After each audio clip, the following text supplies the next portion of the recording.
तो गूगल ने एआई की दुनिया में एक बहुत बड़ा धमाका किया है। एक नई चीज लेकर आए हैं, टर्बो क्वांट। सुनने में आ रहा है कि ये टेक्नोलॉजी सब कुछ बदल कर रख देगी, पर क्या ये सच है?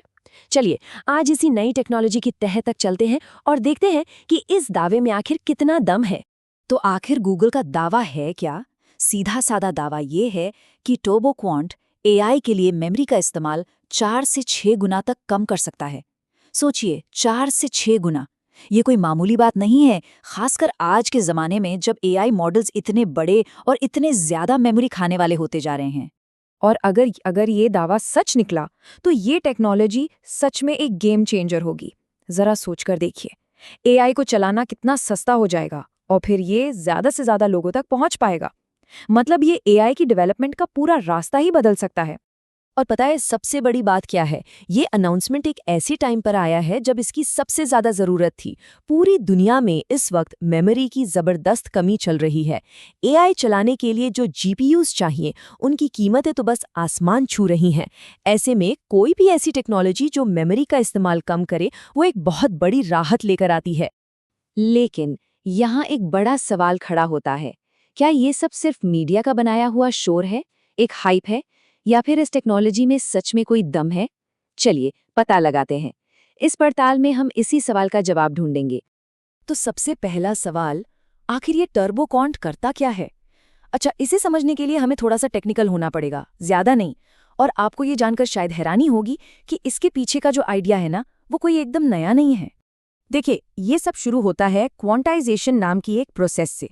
अब ये सुनने में भारी लगता है, पर है बहुत सिंपल। आसान भाषा में समझें तो ये ऐसा है जैसे आप किसी बहुत लंबे नंबर के आखिर के कुछ हिस्से को बस काटकर हटा दें। जाहिर है, नंबर छोटा हो गया तो जगह भी कम लेगा और बस मेमोरी बच गई। लेकिन यहाँ एक पेंच है, एक बहुत बड़ी मुश्किल। अगर ये काटने वाला काम सावधानी से ना किया जाए तो बहुत ज़रूरी जानकारी, इन्फॉर्मेशन खो सकती है। इसे ऐसे समझिए, मान लीजिए एक तीर है जो किसी खास दिशा में जा रहा है। अगर आप उसकी दिशा की एकदम सटीक जानकारी को कम कर दें तो क्या होगा? वो अपने लक्ष्य से भटक जाएगा, है ना? बिल्कुल इसी तरह एआई मॉडल भी गड़बड़ करने लगता है, गलत नतीजे देने लगता है। अब यहीं पर आता है वो शानदार आइडिया। सोचा गया कि क्या हो अगर डेटा को काटने से पहले हम उसे रैंडमली यानी बेतरतीब ढंग से घुमा दें।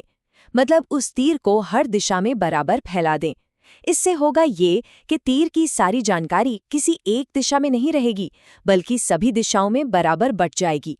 और फिर जब हम डेटा को कंप्रेस करते हैं तो नतीजा ये होता है कि जानकारी का जो नुकसान है वो किसी एक जगह से बहुत ज्यादा होने की बजाय हर जगह से थोड़ा थोड़ा होता है।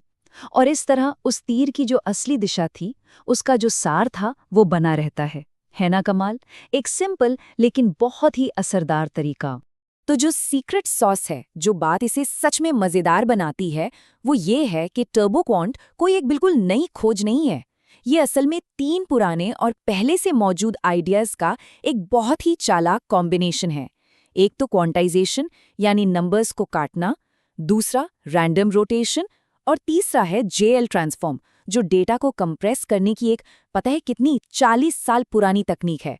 इससे ये पता चलता है कि कभी-कभी सबसे बड़ी कामयाबी नई चीजें बनाने में नहीं, बल्कि पुरानी चीजों को नए तरीके से जोड़ने में मिलती है। ठीक है, तो थ्योरी तो सुनने में बड़ी अच्छी लग रही है, लेकिन असली सवाल तो ये है, क्या ये सच में काम करता है प्रैक्टिकल दुनिया में? ये पता लगाने के लिए हमें देखना होगा कि जो इंडिपेंडेंट रिसर्चर्स हैं, जो गूगल से नहीं जुड़े हैं, उनके टेस्ट्स क्या कहते हैं। और यहीं आकर कहानी थोड़ी मजेदार हो जाती है। इंडिपेंडेंट टेस्ट से ये पता चला कि वो जो 6 गुना मेमोरी कम होने का दावा था, वो एकदम आइडियल लैब वाली कंडीशंस के लिए था। असल दुनिया के इस्तेमाल में एआई की जो शॉर्ट टर्म मेमोरी होती है, जिसे केवी कैश कहते हैं, उसमें करीब 30 से 40% की बचत देखी गई। अब हाँ, ये 6 गुना तो नहीं है, लेकिन रुकिए, 30-40% भी एक बहुत बहुत बड़ा सुधार है। पर कहानी यहाँ खत्म नहीं होती। असल सरप्राइज तो अब आने वाला है। आमतौर पर क्या होता है, जब आप मेमोरी कम करते हैं तो स्पीड भी घट जाती है, एक समझौता करना पड़ता है। लेकिन यहाँ कुछ हैरान करने वाला हुआ। मेमोरी का इस्तेमाल 35% कम हुआ और साथ ही प्रोसेसिंग की स्पीड 40% बढ़ गई। मतलब कम मेमोरी और ज्यादा स्पीड। ये टेक्नोलॉजी की दुनिया में एक विन विन सिचुएशन है जो बहुत कम देखने को मिलती है। तो फिर वो 6 गुना वाला नंबर कहाँ से आया? ये कुछ वैसा ही है जैसे किसी कार कंपनी का माइलेज का दावा होता है ना, जो सिर्फ एकदम परफेक्ट रोड और ड्राइविंग कंडीशंस में ही मिलता है। तो हाँ, 6 गुना की कमी कुछ बहुत खास स्पेसिफिक मामलों में मुमकिन है, लेकिन आम इस्तेमाल के लिए 30 से 40% एक ज्यादा रियलिस्टिक उम्मीद है। तो इसका सबसे ज्यादा फायदा किसे मिलेगा? सीधी सी बात है, उन सबको जो एआई से बहुत बड़े बड़े काम करवाते हैं।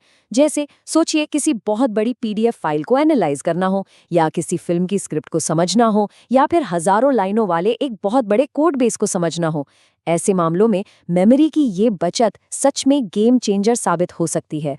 चलिए अब जरा पीछे हटते हैं और बड़ी तस्वीर को देखते हैं, क्योंकि इस खोज के साथ एक छोटा सा विवाद भी जुड़ा है और ये समझना भी जरूरी है कि इस सब का असल में मतलब क्या है। देखिए, एकेडमिक दुनिया में इस पेपर को लेकर थोड़ी बहस हुई।